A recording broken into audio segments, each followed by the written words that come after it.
আসসালামু আলাইকুম। এখন দেখবেন সংবাদ শিরোনাম।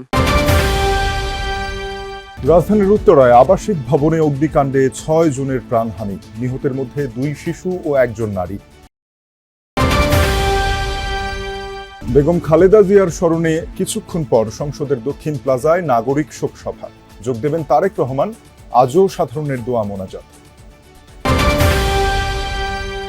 কেরানীগঞ্জে ৩ সপ্তাহ পর শিক্ষিকার বাড়ি থেকে মা মেয়ের অর্ধগলিত মরদেহ উদ্ধার, ৪ জনকে হেফাজতে নিয়ে চলছে জিজ্ঞাসাবাদ।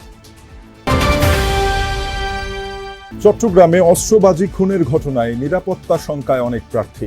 কুমিল্লায় জুলাই আন্দোলনে থানা থেকে লুট হওয়া চাইনিজ রাইফেল সহ 2টি অস্ত্র উদ্ধার। এতক্ষণ দেখছিলেন সংবাদ শিরোনাম, এখন দেখবেন বিস্তারিত। রাজধানীর উত্তরায় ভয়াবহ অগ্নিকাণ্ডে প্রাণহানি বেড়ে দাঁড়ালো ৬ জনে। ১১ নম্বর সেক্টরের ১৮ নম্বর রোডের ৭তলা একটি ভবনের ২য় তলায় আগুন লাগলে ধোঁয়া ও আগুনের আটকা পড়েন বাসিন্দারা। ফায়ার সার্ভিস জানায় শুক্রবার সকাল ৭টা৫৫ তারা আগুনের খবর পান। 2টি ইউনিটের চেষ্টায় ৮টা২৫-এর দিকে আগুন নিয়ন্ত্রণে আসে। ঘটনাস্থল থেকে ১৩ জনকে উদ্ধার করে ফায়ার সার্ভিস। তাদের কাছাকাছি বেশ কিছু হাসপাতালে নিয়ে যান পরিবারের সদস্যরা।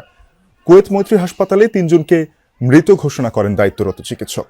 তারা হলেন একই পরিবারের কাজী ফজলে রাব্বি, তার স্ত্রী সুবর্ণা এবং তাদের 2 বছরের সন্তান ফাইয়াজ। এর মধ্যে পরিবারের কাছে মরদেহ হস্তান্তর করা হয়েছে। এদিকে উত্তরার লুবানা হসপিটাল, ঢাকা মেডিকেলের বার্ন এবং স্পেশালাইজড হাসপাতালে মারা গেছেন আরও 3 জন পুরুষ, যাদের মধ্যে একজনের বয়স 17 বছর। তারাও সবাই একই পরিবারের সদস্য। এখনও আগুন লাগার কারণ জানা যায়নি। ঘটনাস্থলে কাজ করছে ফায়ার সার্ভিস। তবে অগ্নিকাণ্ডে পুরো এলাকায় ছড়িয়েছে আতঙ্ক। বডিতে কোনো বার্নিং বা অন্য কোনো কিছুর নাই, চিহ্ন নাই, যা শুধু হচ্ছে সাফোকেশনের কারণে আসলে মারা গেছে। বাপ ছেলে একসাথে মারা গেছে, আর ফজলে রাব্বি হচ্ছে মারা গেছে। সর্বমোট 6 জন, মানে একই পরিবারের 3 জন, আরেক পরিবারের 3 জন, 6 জন। কারো অভিযোগ না থাকে ঊর্ধ্বতন কর্তৃপক্ষের সাথে আলোচনা করে ঊর্ধ্বতন কর্তৃপক্ষের নির্দেশে পরিবারের কাছে লাশ জিম্মায় প্রদান করছি। তল্লাশি কার্যক্রম তো চলবেই, সেটি চলছে, একেবারেই শেষ কার্যক্রম এখন সমাপ্ত করা হয়নি। তবে আমি বাসার নিচে আছি, সেই গলিতে আছে। আমি যদি সেই দৃশ্য দেখি, একেবারে শোকে মুহ্যমান এলাকাবাসী। তারা বলছিলেন একটি শুক্রবারের সকালে এত বড় একটি দুর্ঘটনার খবর তারা পাবেন, সেটি তারা কোনোভাবেই কল্পনা করেননি। 5টি মরদেহী গাড়ি এখানে নিয়ে এসে রাখা হয়েছে এবং 6 জনের মৃত্যুর ঘটনা ঘটেছে। আমরা দেখছিলাম এখান থেকে 5 জনের মরদেহ আপাতত আমরা দেখছিলাম নেওয়া হয়েছে। সেখান থেকে তাদেরকে নেওয়া হবে তাদের এলাকায়, নিজ এলাকায়। সাবেক প্রধানমন্ত্রী বেগম খালেদা জিয়ার স্মরণে শোক সভার আয়োজন করেছে নাগরিক সমাজ। দুপুর 2:30টায় জাতীয় সংসদ ভবনের দক্ষিণ প্লাজায় এই শোক সভা শুরু হবে। উপস্থিত থাকবেন বিএনপির চেয়ারম্যান তারেক রহমানও। নাগরিক সমাজের উদ্যোগে আয়োজিত শোক সভায় কঠোর নিরাপত্তা ব্যবস্থা নেওয়া হয়েছে। অনুষ্ঠানে অংশ নেওয়ার জন্য বিশিষ্ট নাগরিক, বুদ্ধিজীবী এবং বিভিন্ন শ্রেণী পেশার মানুষের প্রতি আহ্বান জানিয়েছে নাগরিক সমাজ। বিদেশি মিশনের প্রতিনিধিরাও এই নাগরিক শোক সভায় অংশ নেবেন। আয়োজক কমিটির পক্ষ থেকে জানানো হয়, শোকসভা শুধু পেশাজীবী সমাজের আমন্ত্রিত অতিথিরা বক্তব্য রাখবেন, রাজনৈতিক দলের কেউ বক্তব্য দেবেন না। বিএনপির প্রয়াত চেয়ারপারসন বেগম খালেদা জিয়া, সাবেক প্রধানমন্ত্রী, তাকে শেষবারের মতো বলা চলে এক প্রকার স্মরণে শ্রদ্ধা জানানোর জন্য এই আয়োজন নাগরিক সমাজের পক্ষ থেকে। গতকাল নাগরিক সমাজের পক্ষ থেকে অধ্যাপক মাহবুবুল্লাহ, বিশিষ্ট অর্থনীতিবিদ, তিনি সংবাদ সম্মেলনে জানিয়েছিলেন যে প্রায় 5,000 উপস্থিতি আসলে আজকের এই শোক সভায় থাকার কথা রয়েছে এবং সেই উপস্থিতির মধ্যে থাকবেন পেশাজীবীরা মূলত এবং দেশের জ্যেষ্ঠ নাগরিকরা, বিভিন্ন খাতের পেশাজীবীরা। ঢাকার কেরানীগঞ্জে মুসলিমবাগ এলাকার একটি ফ্ল্যাট থেকে মা মেয়ের অর্ধগলিত মরদেহ উদ্ধার করেছে পুলিশ। ওই বাসা থেকে তীব্র দুর্গন্ধ ছড়ালে পুলিশ তল্লাশি চালিয়ে খাটের নিচ ও বাথরুমের সানসেট থেকে মরদেহগুলো উদ্ধার করে।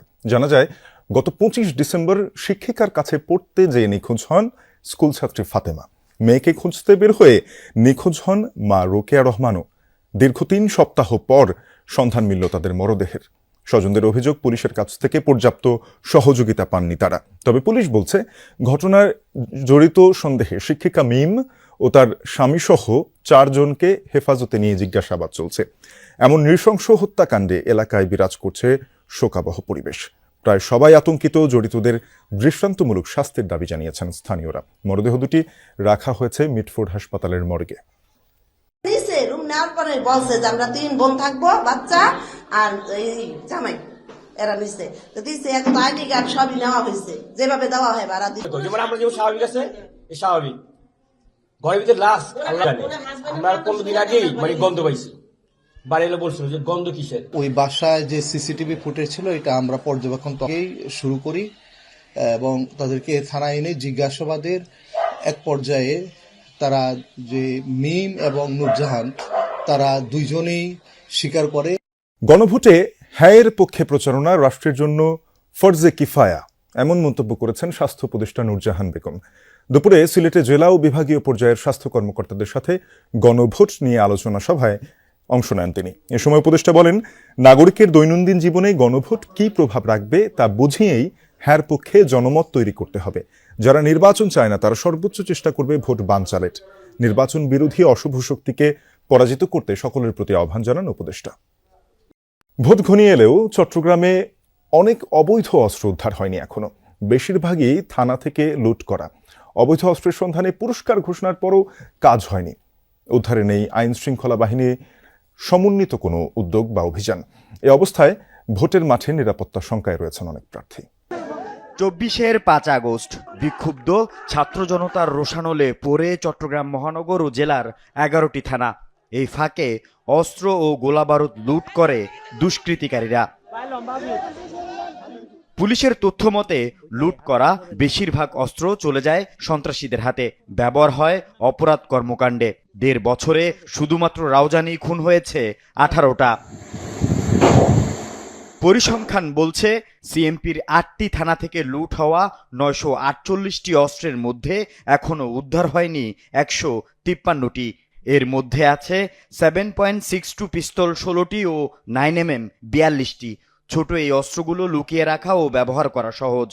লুণ্ঠিত অস্ত্র হোক বা অপরাধীদের সংগৃহীত অস্ত্র হোক, অবৈধ অস্ত্রই তো এটা ব্যবহার হওয়ার সম্ভাবনা আমরা উড়িয়ে দিচ্ছি না, হয়তো সন্ত্রাসীরা ব্যবহার করতেছে। যৌথ বাহিনীর অভিযানও চলছে এবং আমাদের অস্ত্র উদ্ধারের প্রক্রিয়া আগের থেকে আমরা অনেক উদ্ধার করেছি। একইভাবে চট্টগ্রাম জেলার 3 থানা থেকে লুট হওয়া 232টি অস্ত্রের মধ্যে উদ্ধার হয়নি 31টি। অস্ত্রের সন্ধানদাতাকে পুরস্কৃত করার ঘোষণাতেও সাড়া মেলেনি। অস্ত্র উদ্ধারের পুরস্কার নিতে আমাদের কাছে এখন কেউ আসেনি।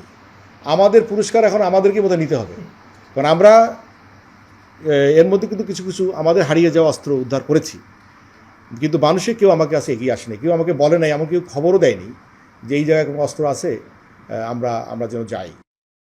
চট্টগ্রামে এক প্রার্থী গুলিবিদ্ধ হওয়ার পাশাপাশি বেশ কয়েকটি এলাকায় প্রকাশ্যে অস্ত্রবাজি, গোলাগুলি, খুনের ঘটনায় নিরাপত্তা শঙ্কায় অনেক প্রার্থী।